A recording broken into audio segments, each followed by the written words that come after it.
Test pilot Leo Sullivan straps in and pushes the throttles, bringing the massive C-5A Galaxy's TF-39 turbofans to life.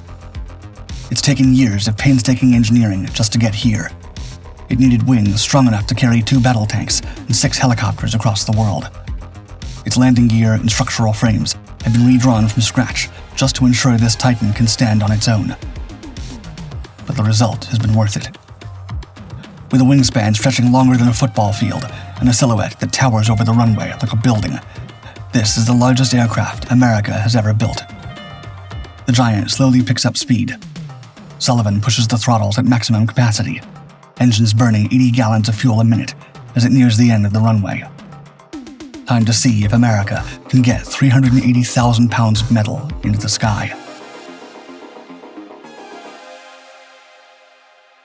World War II was still raging, with no end in sight, when Douglas C-47 Skytrains began to hover over the scarred battlefield. From their wide fuselage poured out troops, crates of ammunition, medical supplies, and even towed gliders, all throughout surrounded Allied strongholds, where Nazi forces closed in from every angle. In Asia, C-47s climbed over the hump, a treacherous route across the jagged peaks of the Himalayas, hauling desperately needed supplies from India into the embattled Chinese interior to keep the fight against Japan alive. Military transport aircraft became so crucial to the Allied victory that even after Hitler's fall, there was never a doubt these aircraft would remain in the American arsenal for years to come. In 1948, as the Soviet Union tightened its grip around West Berlin, sealing off all ground access in an effort to get its former allies to surrender the territory, Western forces responded by deploying dozens of C-47 Skytrains, and later on Douglas C-54 Sky Masters toward the German capital, packed to the brim with critical goods meant to sustain the hostage population indefinitely. During the Berlin airlift, these aircraft went on to deliver nearly 13,000 tons of food, fuel, and medicine every day at their peak. Even the children of West Berlin eagerly scanned the skies for the incoming Skymasters. They called them raisin bombers, as they didn't drop bombs like the aircraft that had brought Germany to collapse years prior.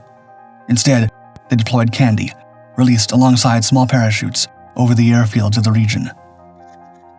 The aircraft's unrelenting deliveries ultimately broke the Soviet blockade, forcing Stalin to back down. Transport aircraft had won one of the earliest Cold War confrontations on their own, all without firing a single shot. However, as the years wore on, the game-changing aircraft began to show their age. Even the more modern upgrades, like the Douglas C-133 Cargo Master, were not able to keep flying much longer. Airframes groaned with fatigue, and violent in-flight vibrations began to jeopardize both crew and cargo.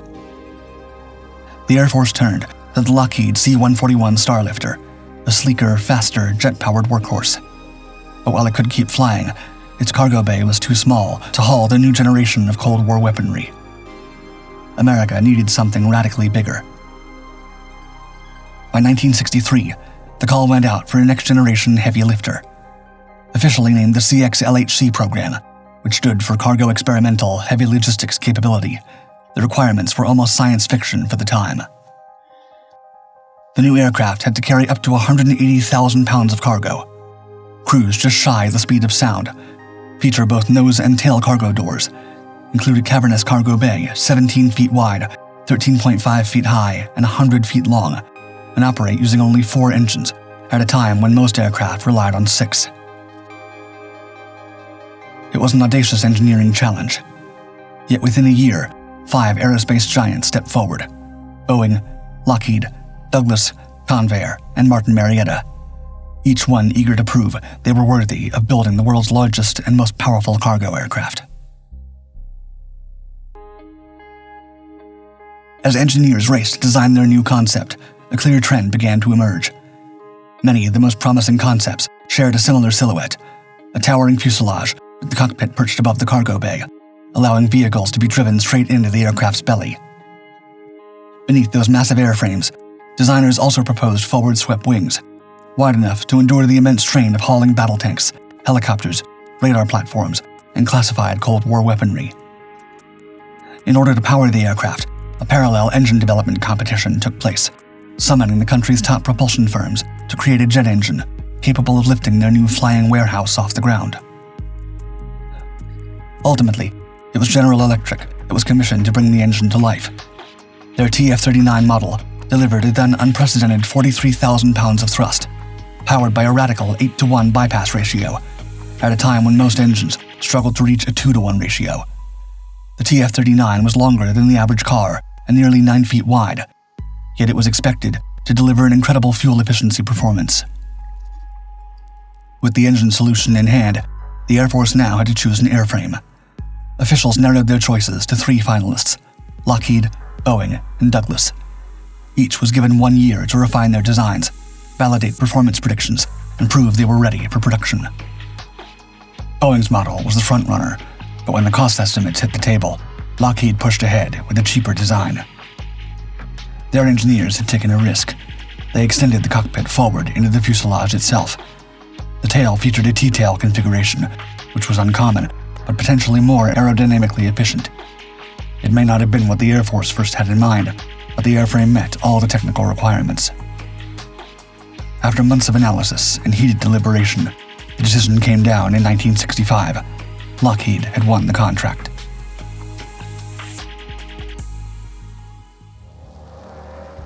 Upon giving their new aircraft the designation C-5A, Lockheed's engineers launched into one of the most monumental undertakings in American aerospace history. It took 2 years of precision engineering and complex logistics before the fully assembled aircraft emerged from the Marietta, Georgia plant in 1968. Stretching longer than most passenger trains at 247 feet in length and standing 65 feet tall, the C-5A Galaxy dwarfed anything that had come before it. To reach the tip of its towering T-tail, technicians had to climb an internal ladder embedded in the fuselage. Once at the peak, it was like standing on top of a 6-story building. Inside, the Galaxy delivered exactly what the Air Force had been looking for: a cargo bay capable of hauling M1 Abrams main battle tanks, Black Hawk helicopters, Bradley fighting vehicles, and fully loaded troops. Aside from the featured dual full-width cargo doors at both nose and tail, the aircraft also facilitated loading procedures with an intricate 28-wheel landing gear system that could rotate 90 degrees for tight taxiing and kneel hydraulically to bring the entire fuselage closer to the ground, reducing the need for external equipment when bringing equipment into the aircraft. Above the cargo bay, the upper deck housed an advanced flight operations center, manned by up to 6 crew members. Behind the cockpit, Lockheed built in rest quarters, a galley, and even bunk rooms, making long-haul missions sustainable. This was crucial, as the C-5A's aerial refueling capabilities allowed it to stay airborne almost indefinitely. The upper deck was also outfitted with over 70 additional seats, allowing for even more personnel and troops to be deployed when flying toward disaster relief missions or heavy combat operations. On June 30th, 1968, test pilot Leo Sullivan climbed into the command seat of the first C-5A Galaxy. Engineers had estimated that a fully loaded C-5A would need at least 8,000 feet of runway to get airborne. But even then, it wasn't certain the aircraft could lift its own weight, let alone combat cargo. Once airborne, Sullivan noticed some troubling performance issues. Excessive drag slowed the aircraft's acceleration, and flight dynamics diverged from predictions. The lift coefficients, critical for takeoff and climb performance, didn't match the engineer's wind tunnel data. The C-5A could fly, but not yet at the performance levels it had been designed for. Lockheed continued testing the C-5A, but the results were far from encouraging. Engineers were forced to reduce the aircraft's maximum payload, yet even with lighter loads, projections showed that most of the fleet would begin to suffer wing fatigue and cracking long before reaching their intended operational lifespan. For the design teams, this was a nightmare scenario. Reinforcing the wings wasn't a simple fix, as any added weight would further compromise the aircraft's already strained speed and demand more fuel from an aircraft that was already burning approximately 80 gallons per minute. To solve the dilemma, engineers explored a range of lightweight composite materials, reduced the number of components on the wings to streamline load distribution, and introduced multi-angle deflecting flaps designed to improve aerodynamic performance under variable flight conditions. Still, it wasn't enough. Structural testing showed the wings failing at 128% of their limit load, well below the 150% threshold required by U.S. Air Force standards for operational readiness. Engineers returned to the drawing board, refining the airframe and rerunning simulations, only to find that some revised wings performed worse than the original design. This series of trials and reconfigurations led to costs spiraling out of control, and soon the C-5A project became the first U.S. military program to break the $1 billion overrun barrier, equivalent to nearly $8.6 billion today. The situation grew so problematic that the C-5A earned the nickname Fred among military and industry insiders, short for, to put it politely, effing ridiculous economic disaster. Then, in an unexpected turn of events, the company was challenged by one of its own, after Henry Durham, a Lockheed employee, publicly accused the company of financial misconduct, claiming that federal funds were being misused to purchase inferior-grade materials, completely inadequate to solve the integrity crisis the aircraft was experiencing. The allegations ignited a political backlash, and in 1969, Congress summoned Lockheed executives for formal hearings, launching a full-scale investigation into the program's mismanagement. Still, Lockheed refused to abandon its giant, and pushing past the challenges ahead, engineers gradually began reshaping the Galaxy into something closer to the aircraft they had originally envisioned. Aviation historian Robert F. Dorr would later summarize, quote, "After being one of the worst-run programs ever in its early years, it evolved very slowly and with great difficulty into a nearly adequate strategic airlifter that unfortunately needs in-flight refueling or a ground stop for even the most routine long-distance flights."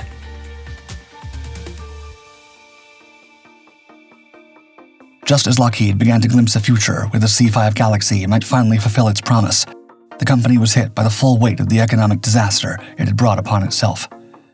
The government, already wary of the C-5's spiraling costs and design flaws, could no longer be counted on for unconditional support. But without an immediate solution, the survival of the C-5 and Lockheed as a company was on the line. Desperate to stabilize its finances, Lockheed proposed a civilian variant of the C-5A, dubbed the L-500. It was designed to carry up to 1,000 passengers, a number that would dwarf even today's largest commercial aircraft by taking advantage of the C-5's colossal airframe. But the L-500 was never going to take off. The design retained the same aggressive fuel consumption as the C-5A, completely unsustainable for a commercial airline trying to make a profit. Abandoning the L-500 concept, Lockheed turned to a more modest gamble, the L-1011 TriStar, a medium to long-range passenger jet with 3 rear-mounted Rolls-Royce RB211 engines and built to carry approximately 400 passengers in wide-body comfort. Although more modest than the ambitious L-500, it was still promising, as it featured cutting-edge avionics, advanced autopilot capabilities, and a quieter cabin. Still, timing couldn't have been worse. Upon losing the cargo aircraft competition years prior, Boeing had given itself to the task of taking its rejected CX-HLS concepts and turning them into the foundation for a revolutionary new model, the Boeing 747.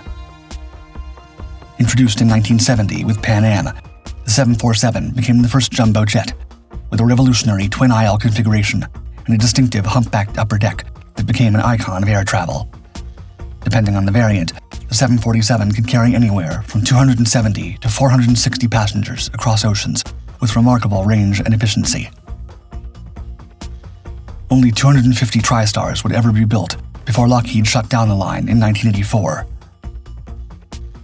By contrast, Boeing would go on to produce nearly 1,600 units of the 747 by the time its production ended in 2023.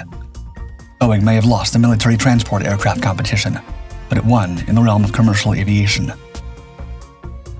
Lockheed would never again produce a civilian airliner, and in the end, it would have to rely once again on financial aid from the US government to keep the company alive.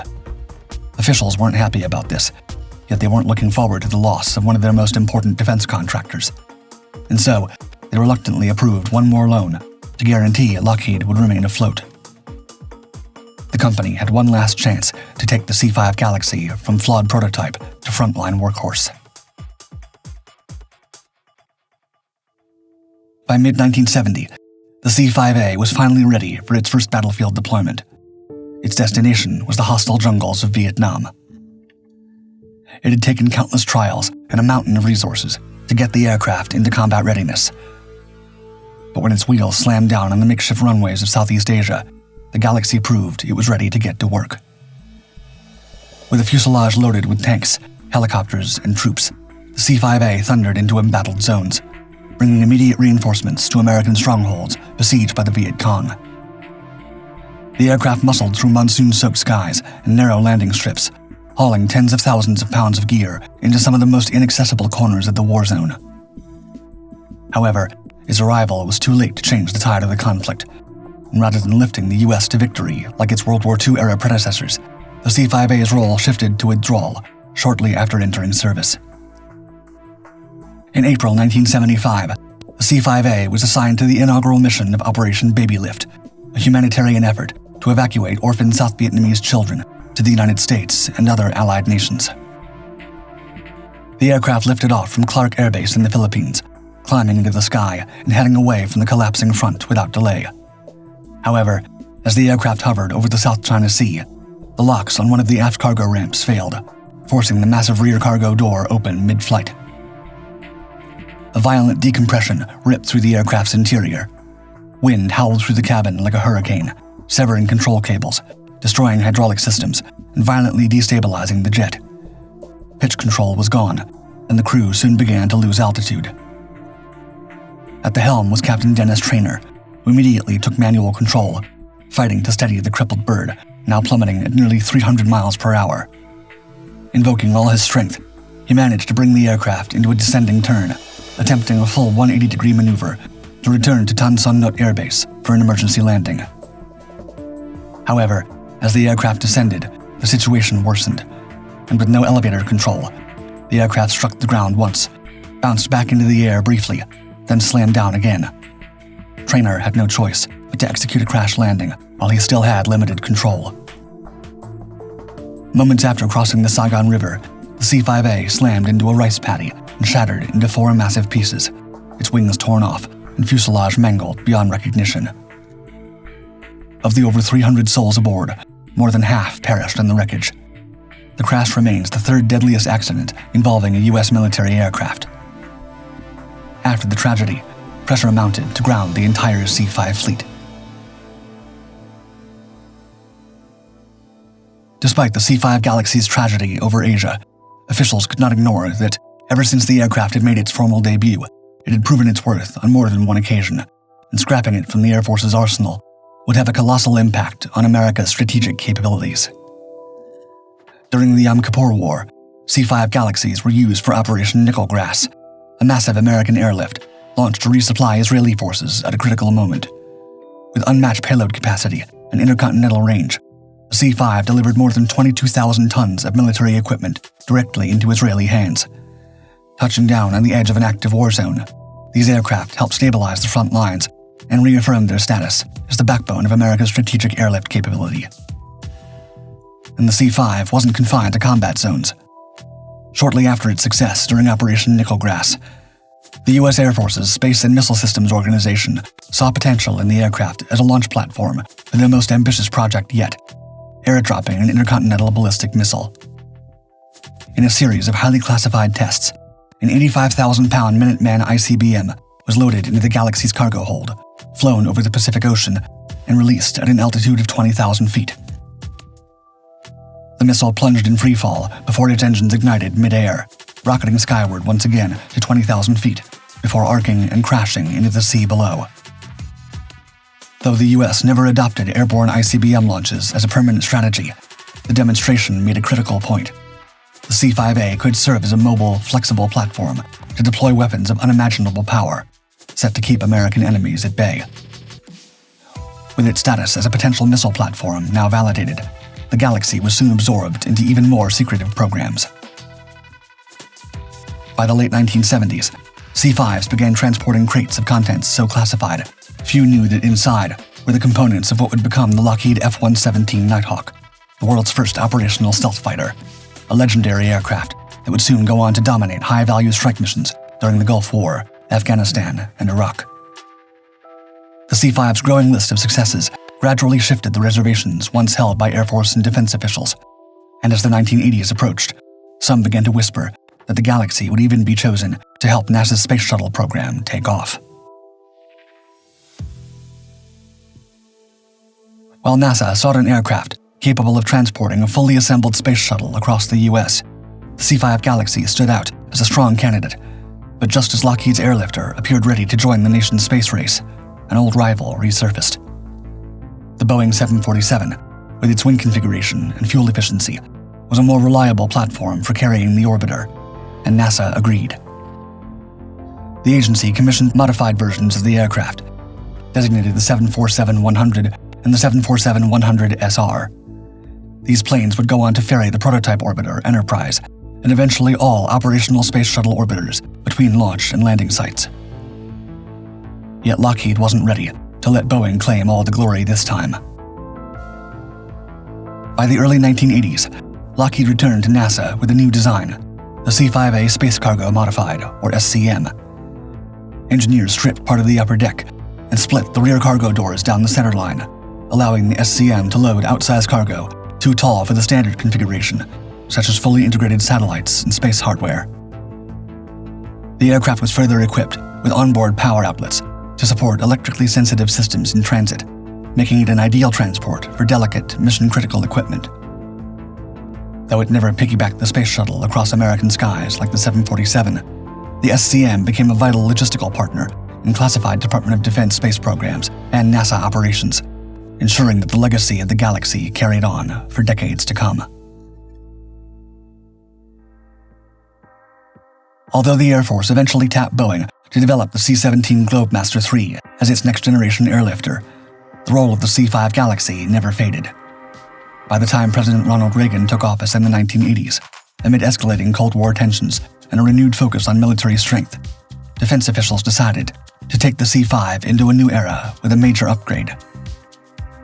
Lockheed answered with the C-5B, a revitalized version of the airlifter, whose first delivery took place at Altus Air Force Base in Oklahoma in early 1986. At first glance, it mirrored the silhouette of its predecessor, with the same hulking fuselage and high T-tail, but inside, it had been radically enhanced.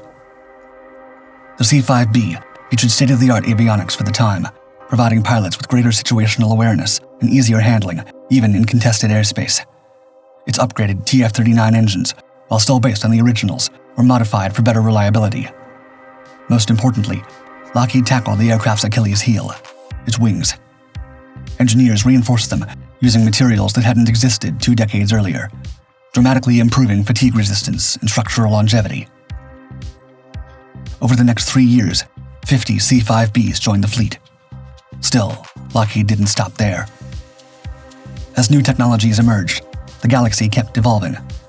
Select models were retrofitted with a digital glass cockpit, automated flight control systems, and improved flight software, bringing the aging airframe into the digital era and transforming it into one of the most advanced heavy-lift aircraft on Earth. In terms of size and strategic reach, only a handful of aircraft have rivaled the Galaxy, among them the Boeing 747 ADEF and the now destroyed Antonov AN-225 Minya, the largest aircraft ever flown. The latest modernization program of the C-5 fleet took 50 C-5Bs and 2 C-5Cs, pairing them with cutting-edge systems and the new General Electric CF6 engine, which delivered 22% more thrust, enabling faster climbs, shorter takeoffs, and a maximum cargo load of 281,000 pounds, all while burning less fuel. With these engines, the Galaxy could now lift off in just over a mile and land in roughly half that distance, opening up access to shorter, more rugged runways around the world. By mid-2018, the final aircraft rolled out of the upgrade program, officially starting the age of the C-5M Super Galaxy. The aircraft wasted no time proving itself. In a record-breaking demonstration, the Super Galaxy hauled 176,610 pounds of cargo to an altitude of 41,100 feet in just 23 minutes, proving that even 6 decades after the C-5's debut, the aircraft was still ready to dominate. These next-generation Galaxies boast a maximum unrefueled range of 5,530 miles, but much like their predecessors, their mid-air refueling capabilities allow them to remain airborne virtually indefinitely. While not designed for direct combat missions, the Super Galaxies are no longer unarmed. After a C-5B was hit by a surface-to-air missile over Iraq, the fleet was equipped with missile defense systems, giving the aircraft a much-needed edge in hostile environments. In total, 131 C-5s were produced over the aircraft's lifespan. Today, 50 supergalaxies remain in active service, operated exclusively by the U.S. Air Force. Despite the emergence of newer platforms, none have fully replaced it, and probably never will in the years to come, as defense strategies hope to keep this legendary giant up and running until at least 2040.